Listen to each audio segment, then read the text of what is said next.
다 함께 사도신경으로 신앙을 고백합니다. 나는 전능하신 아버지 하나님 천지의 창조주를 믿습니다. 나는 그의 유일하신 아들 우리 주 예수 그리스도를 믿습니다.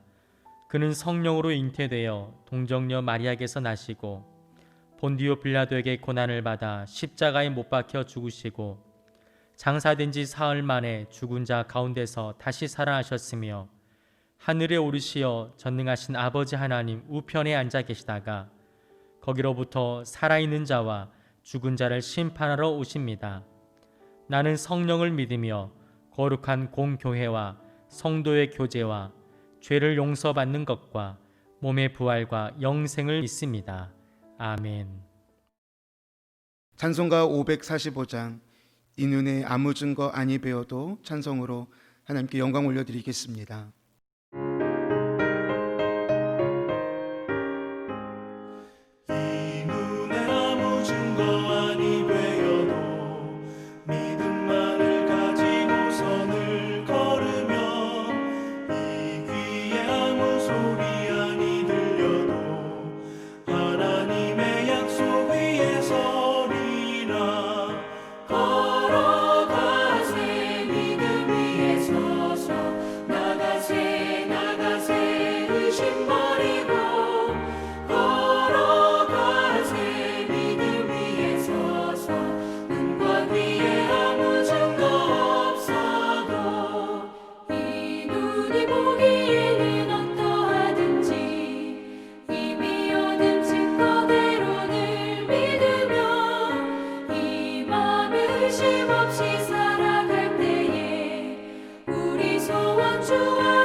오늘 하나님께서 우리에게 주신 말씀은 예레미야 35장 1절부터 11절 말씀입니다. 합독하여 읽겠습니다. 유다의 요시야 왕의 아들 여호야김 때에 여호와께로부터 말씀이 예레미야에게 임하여 이르시되 너는 레갑 사람들의 집에 가서 그들에게 말하고 그들을 여호와의 집 한 방으로 데려다가 포도주를 마시게 하라 하시니라. 이에 내가 하바시냐의 손자요 예레미야의 아들인 야사냐와 그의 형제와 그의 모든 아들과 모든 레갑 사람들을 데리고 여호와의 집에 이르러 익다랴의 아들 하나님의 사람 하나의 아들들의 방에 들였는데 그 방은 고관들의 방 곁이요 문을 지키는 살룸의 아들 마아세야의 방 위더라. 내가 레갑 사람들의 후손들 앞에서 포도주가 가득한 종지와 술잔을 놓고 마시라고 하매 그들이 이르되 우리는 포도주를 마시지 아니하겠노라. 레갑의 아들 우리 선조 요나답이 우리에게 명령하여 이르기를 너희와 너희 자손은 영원히 포도주를 마시지 말며 너희가 집도 짓지 말며 파종도 하지 말며 포도원을 소유하지도 말고 너희는 평생 동안 장막에 살아라. 그리하면 너희가 머물러 사는 땅에서 너희 생명이 길리라 하였으므로 우리가 레갑의 아들 우리 선조 요나답이 우리에게 명령한 모든 말을 순종하여 우리와 우리 아내와 자녀가 평생 동안 포도주를 마시지 아니하며 살 집도 짓지 아니하며 포도원이나 밭이나 종자도 가지지 아니하고 장막에 살면서 우리 선조 요나답이 우리에게 명령한 대로 다 지켜 행하였노라.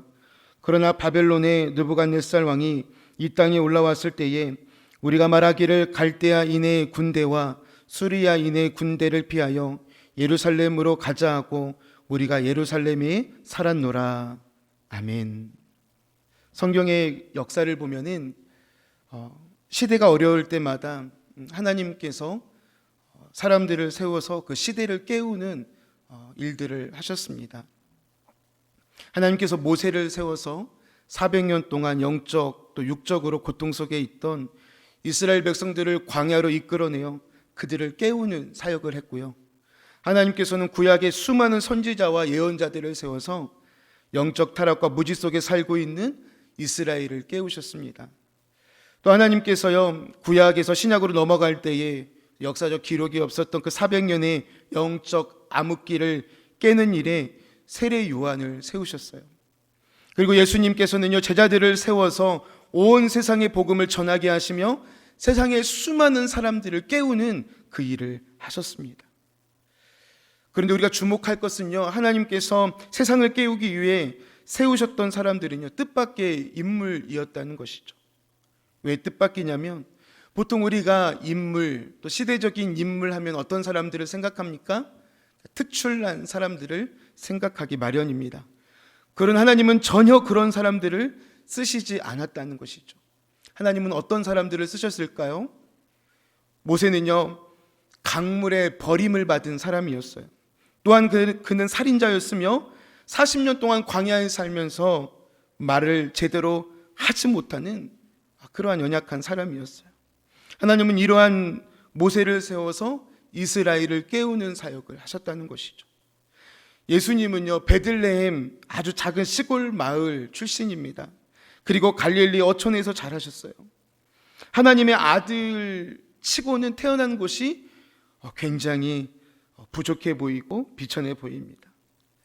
예수님의 제자들도요, 하나같이 배움이 적은 어촌 출신의 사람들, 그리고 죄인 취급을 받았던 세리였다는 것이죠. 하나같이 부족함이 많은 뜻밖의 인물들이었습니다. 오늘 본문에도요, 하나님께서는 시대를 깨우는 사람으로 뜻밖의 사람들을 등장시키십니다. 누구입니까? 바로 레갑 사람들입니다.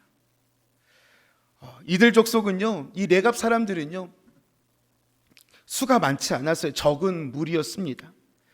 그리고 광야에서 살면서 정말 가진 것 하나 없는, 그리고 그곳에서 정말 외롭게 신앙을 지켰던 사람들이었어요. 그러니까 세상의 눈으로 보면요, 정말 부족함이 많은, 볼품이 없는 그런 사람들이었다는 것이죠. 그런데 왜 하나님께서는 이들에게 주목하셨을까요?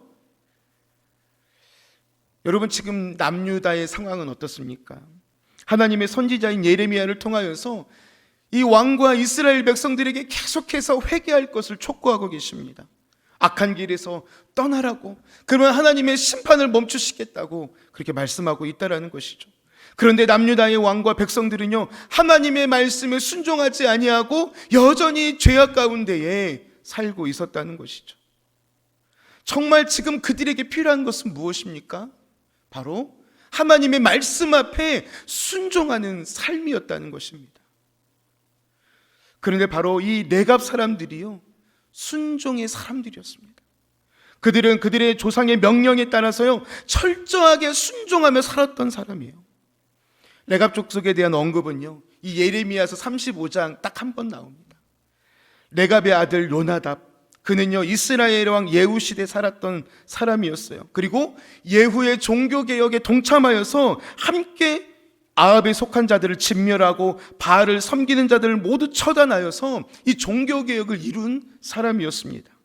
그리고 그가 죽을 때요, 자손들을 다 불러 모아 마지막 유언과 같은 이야기를 합니다. 그게 바로 오늘 본문 6절부터 7절에 나와 있는 말이죠. 우리 함께 그 말씀을 읽어볼까? 6절부터 7절까지만 함께 읽어보겠습니다. 그들이 이르되 우리는 포도주를 마시지 아니하겠노라.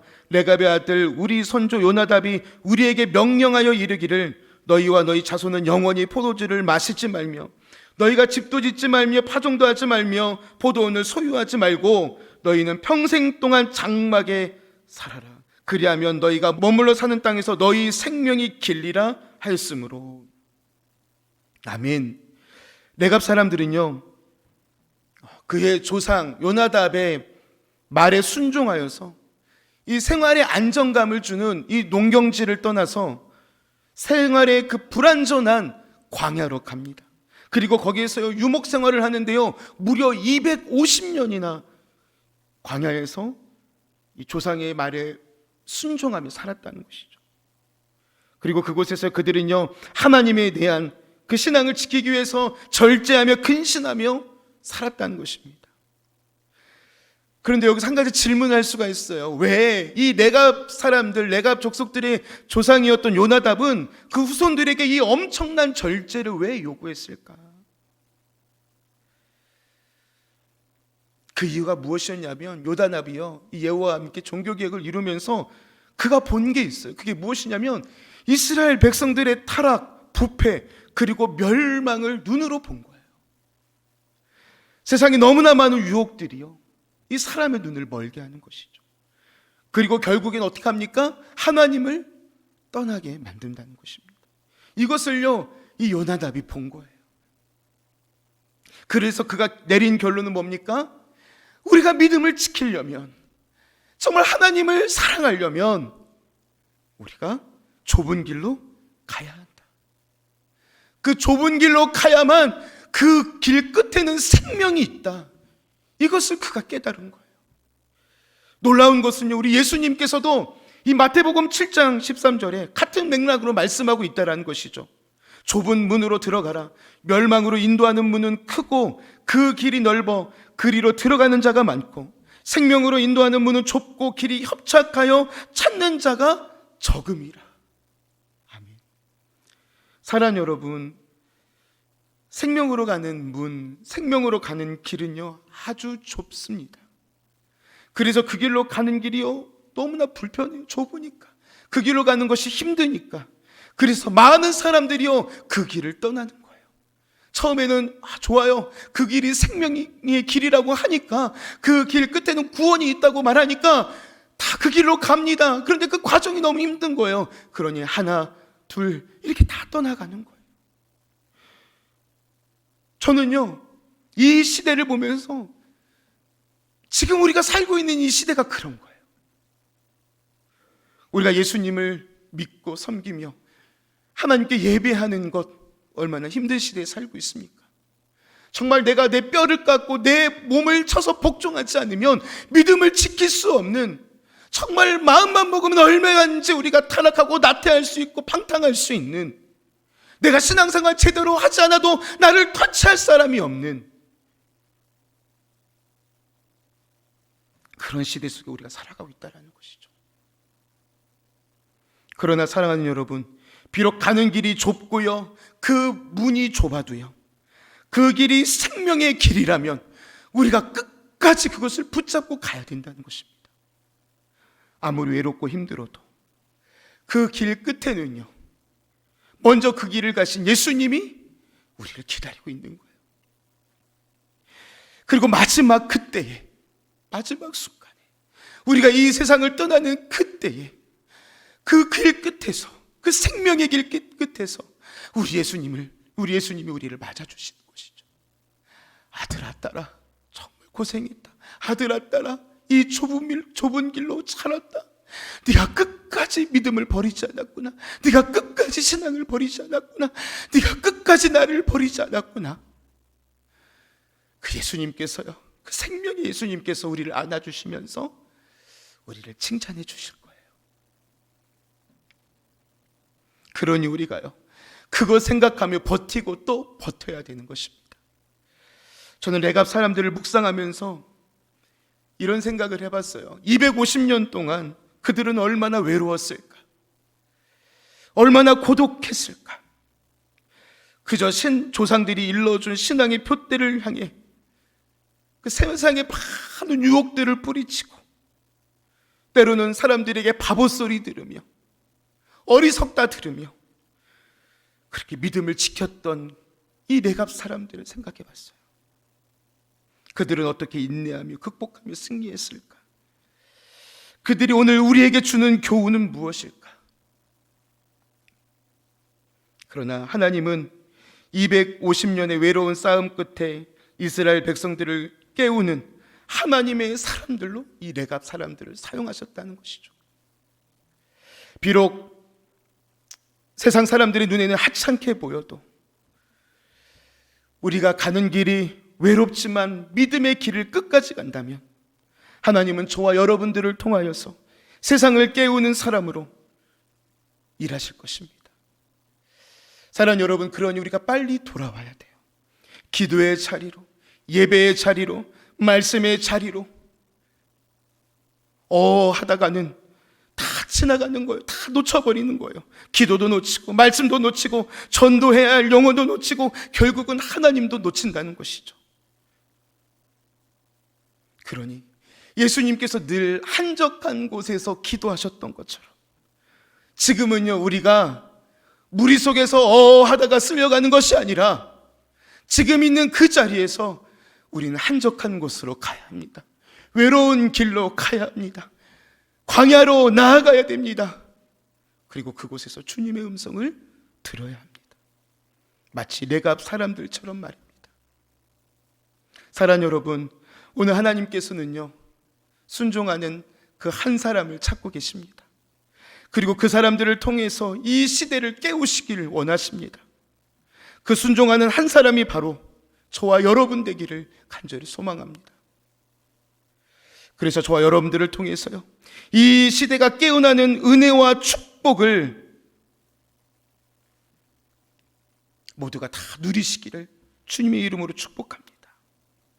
사랑하는 여러분, 오늘 하나님의 말씀 가운데 정말 하나님이 내 심령 가운데 말씀을 주셨다면 이제는 우리가 그 말씀을 붙잡고 순종하여 끝까지 승리하시는 저와 여러분 되시기를 주님의 이름으로 축원합니다.